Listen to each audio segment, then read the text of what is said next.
Finally, for this next story, I was looking up the meaning of the word maestro. It's Italian for master or teacher. The feminine is maestra, the plural is maestri. Well, after all of that, when I sit down with the new music director for the St. Louis Symphony Orchestra, he says, just call me Stéphane. We met with the Frenchman, whose hairstyle is befitting an orchestra conductor. After all, they don't call it long hair music for nothing. We sat on stage at Powell Hall with the brand new Steinway grand piano as a background. And I did wonder if I'd have the temerity to ask if I could play it.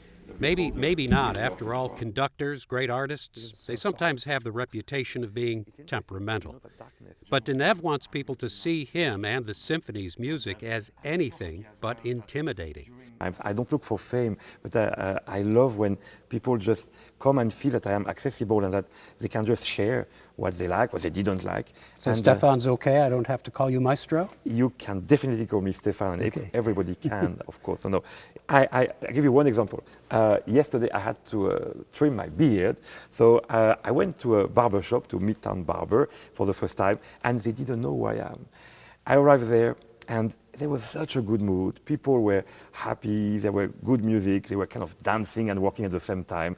And we had such a good laugh that actually they even asked me, they noticed I had an accent, and they thought I was a foreigner, etc. And without knowing really at the start who I was, then we just had so much fun. They were happy that I was visiting St. Louis. They asked me to sign the wall. And I thought, okay, this is really St. Louis. This is warm, this is, this kind of feeling that you can be included, and I feel already a part of the community.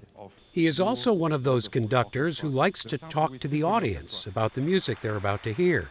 I love indeed to speak to the audience, because a conductor, of course, very soon show only his back, he or her back, to the audience. A key for me is that a concert is accessible, that we include everybody, whatever your background is, and nobody should be actually intimidated by a concert hall. It's actually really an experience we feel together. At this concert that aired on the 9 Network's Night at the Symphony, Denève was still guest conductor, but everybody knew he had been named the next music director.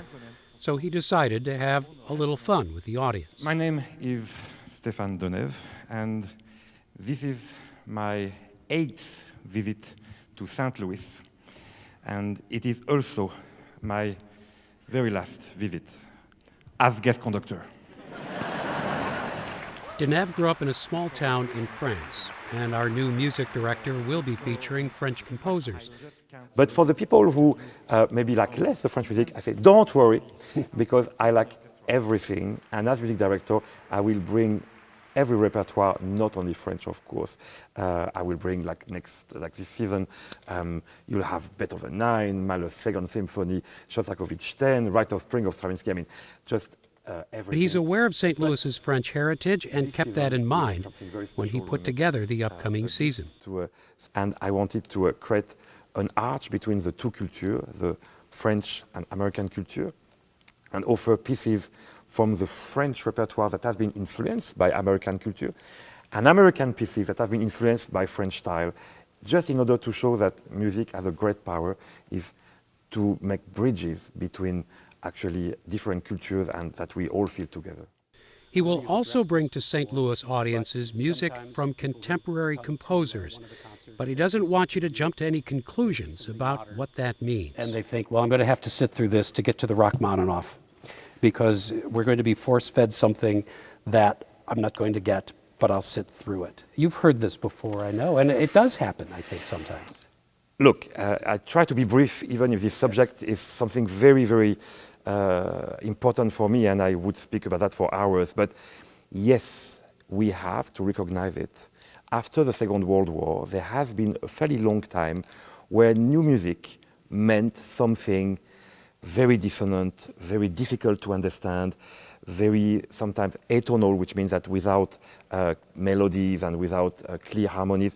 And this has really put off a lot of audience, and this has created the cliché that modern music, even music which is now 70 years old, would be something that is like a bad pill to swallow before you hear indeed the tune of Dvorak and Tchaikovsky, etc. Now, you've said even musicians sometimes felt that way. Of course, and we have to recognize that, yes, there has been some dead end in what is so-called the modernity, but I'm passionate to tell you the good news is that this world has changed totally.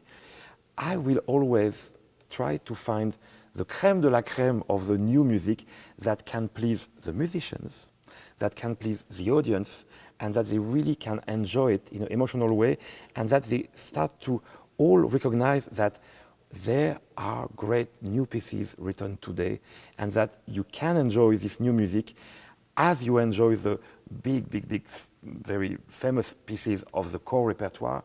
So I think there is really a cliché to change, and it is my big mission to change it all over the world, modestly. Of course, many of my colleagues do that. So to just select the right pieces of music that could stand the test of time and become the repertoire of the future.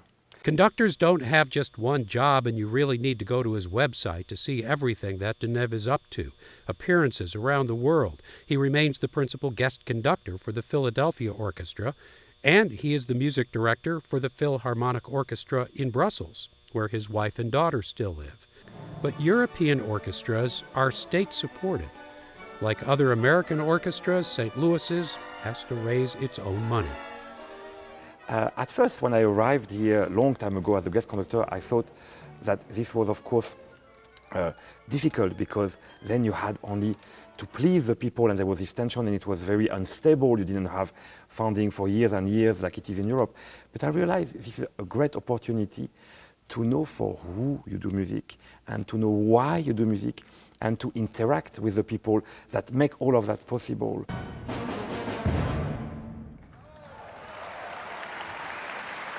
I really like indeed to be a music director in this city especially, because you really feel that it counts, that it is a very important, big institution, and it is the center of the city, and I feel I can make a difference. I can really bring my ideas, I can meet people. I really feel I'm now part of this wonderful town and its communities. Well, I'd say welcome back to St. Louis, but you've been here so many times. Must feel like home? It does feel like my musical home. It is my home. Yeah, and it's a beautiful home. What do you think of Powell Hall? Well, it is magic, and it's a big part of the equation for me, because, you know, the instrument of the orchestra is the hall, and we are so lucky here. It's very famous to be one of the best acoustic in the country and worldwide. Look, we are on stage, we hear each other so well, and you can feel the sound is just going, and it's generously going to every seat in the hall. There's no bad seats in this hall. It's fabulous. So now the piano. Yes, he said, go ahead and give our brand new Steinway a try. My Powell Symphony Hall debut was a quick rendition of the classic American composition, Paddlin' Madeline Home.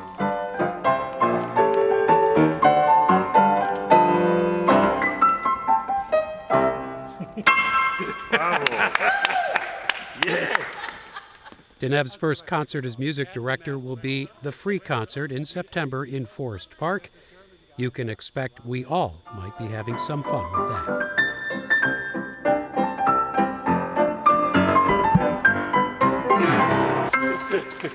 Thank you. Thank you.